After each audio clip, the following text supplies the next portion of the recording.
L'homme a découvert en se lavant le visage que lui qui avait 12 ans avait grandi du jour au lendemain. Il ne savait pas comment affronter ses parents. Il a dû mettre les vêtements de son père et s'enfuir discrètement de la maison. Il s'avère qu'hier soir, il a fait un vœu devant une machine dans un parc d'attractions pour devenir un adulte. Et le lendemain, son vœu est devenu réalité. Cette chose absurde de grandir soudainement. Seul son ami Billy est prêt à le croire. Finalement, avec l'aide de son ami, il a trouvé un logement temporaire en ville. Mais actuellement, il a désespérément besoin d'un travail pour subvenir à ses besoins. Ils mangent des desserts que leurs parents ne leur permettent pas de manger. Ils choisissent dans le journal un poste d'opérateur informatique dans une entreprise de jouets. A attiré l'attention de George pour augmenter ses chances de réussite à l'entretien. George a menti sur son CV en disant qu'il a 4 ans d'expérience en informatique et qu'il est diplômé de l'université de Washington. Comme par hasard, l'intervieweur a dit que son beau-frère est aussi diplômé de là-bas et qu'il a obtenu un doctorat. Il était très satisfait de l'entretien de George et l'a embauché immédiatement. Ensuite, un collègue plus ancien de l'entreprise l'a conduit à son poste de travail et lui a attribué le travail du jour. Il suffit de saisir les informations des clients dans l'ordinateur. George a dit qu'il a 4 ans d'expérience en informatique. Mais en fait, c'est juste qu'il a joué à des jeux vidéo pendant 4 ans. Heureusement, l'opération est simple et George peut s'y habituer facilement. Mais le bruit rapide des frappes sur le clavier a attiré l'insatisfaction de ses collègues.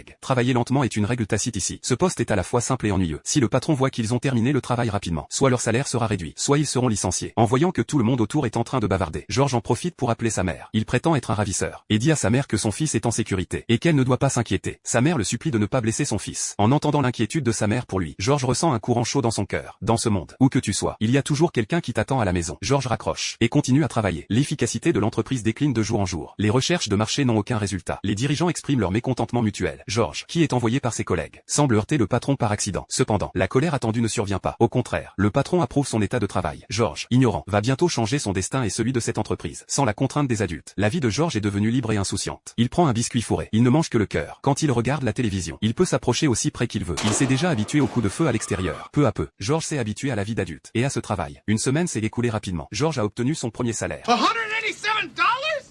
Bien que ce ne soit que 187 $. Mais pour un garçon de 12 ans, c'est une somme énorme. La première chose que George fait en obtenant le chèque, c'est d'aller avec Billy à la banque pour échanger l'argent liquide. Ils ont acheté une tonne de snacks et célèbres dans l'hôtel. À ce moment-là, George a finalement connu le bonheur des adultes. Pas étonnant que les adultes ne soient jamais difficiles en matière de nourriture, car ils achètent seulement ce qu'ils aiment. La chance continue. Le week-end, il va dans le magasin de jouets de l'entreprise. Il voulait initialement y chercher encore la machine à souhait, mais face à ces jouets éblouissants, il s'y est plongé rapidement et s'est amusé au point d'oublier tout. Ici, c'est un vrai paradis pour lui. Avec son cœur d'enfant, il s'est totalement laissé aller et a complètement oublié qu'il a l'apparence d'un adulte pour le moment. Après un coup de feu, il s'est effondré et a tressailli comme un vrai blessé par balle. Et cette scène a été justement vue par le patron de l'entreprise qui est arrivé. Le patron a dit qu'il vient inspecter le magasin ici chaque week-end pour comprendre le degré de satisfaction des enfants pour les jouets. Ce sont des données qu'on ne peut pas trouver dans les rapports de marché. Les deux se promènent dans le centre commercial. George ne cesse de raconter au patron ses idées uniques sur certains jouets populaires et propose également des suggestions et des méthodes d'amélioration correspondantes pour différents types de jouets. Après tout, à part jouer avec les jouets, il ne sait rien faire. Mais aux yeux du patron, George, qui aime jouer, est devenu un bon employé qui est d'une grande aide pour les produits de l'entreprise. La simplicité de George et ses idées uniques sur les produits ont profondément plu au patron. Ainsi, il est devenu vice-président du département de création de produits de l'entreprise. Son travail quotidien consiste à tester divers produits de l'entreprise et à proposer des méthodes et des suggestions d'amélioration. Pour cela, George a également un bureau indépendant et une secrétaire qui lui sert le thé et l'eau. Billy est extrêmement envieux de sa vie actuelle. George est directement arrivé au sommet de sa vie. Cela a rendu le président de la création très mécontent. Il pense que la promotion de George menace sa position. Alors, lors d'une réunion de l'entreprise, pour embêter George délibérément, le président de la création a parlé avec assurance et a exposé les avantages des nouveaux produits avec toutes sortes de données professionnelles. George, qui n'y comprend rien, joue avec le nouveau jouet qui va bientôt être mis sur le marché. Et après que le président ait fini de parler, il a posé une question fatale. George n'a pas compris ces termes commerciaux. Il veut juste donner des suggestions sincères et simples. Il y a déjà beaucoup de robots qui se transforment. Et transformer un bâtiment n'est pas du tout original. Plutôt que de faire un jouet avec un gratte-ciel, il vaut mieux se concentrer sur les insectes ou les animaux préhistoriques. Car les bâtiments sont toujours immobiles, tandis que les insectes peuvent bouger. Ainsi, on peut développer d'innombrables nouveaux produits. Comparés aux grands bâtiments morts que l'on voit tous les jours, ces choses transformées en robots seront certainement plus appréciées par les enfants. Les suggestions de George ont éclairé les dirigeants présents. L'atmosphère sur place a été instantanément enflammée. Le patron a directement décidé de transformer les idées de George en réalité. La simplicité de George est unique dans ce domaine des affaires. Il ne se soucie que des besoins des clients pour les produits. Il ne sait pas que sa simplicité a déjà involontairement offensé certaines personnes mal intentionnées. Le président pense que George est là pour saboter. Il a demandé à la directrice Suzanne de découvrir les antécédents de George, mais elle a découvert qu'il semblait apparaître de nulle part et n'appartenait à aucune entreprise de jouets autour. Et ce qu'ils ne savent pas, c'est que l'avis de recherche sur la boîte de lait est exactement publié pour George. Ce jouet a causé un grand émoi dès sa sortie. L'entreprise a gagné beaucoup d'argent et le salaire de George a également augmenté. Il a déménagé de l'hôtel délabré et a loué un appartement immense. Il a transformé cet endroit en un petit parc d'attractions et a emmené Billy assister au match de baseball qu'ils aiment le plus en prenant place au premier rang. Pendant son temps libre, il n'oublie pas d'écrire une lettre pour rassurer sa mère. Cette période est comme un camp d'été. Il va bien et leur demande de ne pas s'inquiéter trop pour sa sécurité. Ce jour-là, l'entreprise a organisé une fête de célébration. Les collègues portent tous des robes noires. Tout le monde veut en tirer profit. Mais personne ne profite vraiment de cette fête avec sincérité. Mais seulement George est différent des autres. Il est arrivé avec une élégante queue de pie blanche. Quand tout le monde se moquait de lui, le patron est venu l'accueillir activement. Il pense que les vêtements de George sont magnifiques. Les collègues parient tous que ce gars va sûrement obtenir une augmentation de salaire encore. Avec le patron entrons à ses côtés. George est devenu le plus beau de la salle. Un homme exceptionnel attire toujours les femmes. Suzanne est curieuse de George. Elle vient l'aborder et dit qu'elle veut passer la nuit chez lui. Le but est de profiter de sa promotion. George, qui n'a aucune expérience dans ce domaine, n'a pas vraiment compris le sens caché des paroles de Suzanne et a accepté de l'emmener chez lui. Ils sont allés dehors et sont montés dans la voiture commerciale de l'entreprise. Suzanne parle des problèmes des adultes, tandis que George est seulement curieux de l'intérieur de la voiture. Suzanne voulait dire des mots pour créer une connexion, mais elle a dû s'arrêter. Il a ouvert le toit ouvrant et a fait se lever Suzanne pour profiter ensemble du vent soufflant à l'extérieur. La voiture a passé devant l'appartement de George. Suzanne a demandé d'y aller. Il semble qu'elle veuille avoir quelque chose avec lui. I want to spend the night with you. Okay.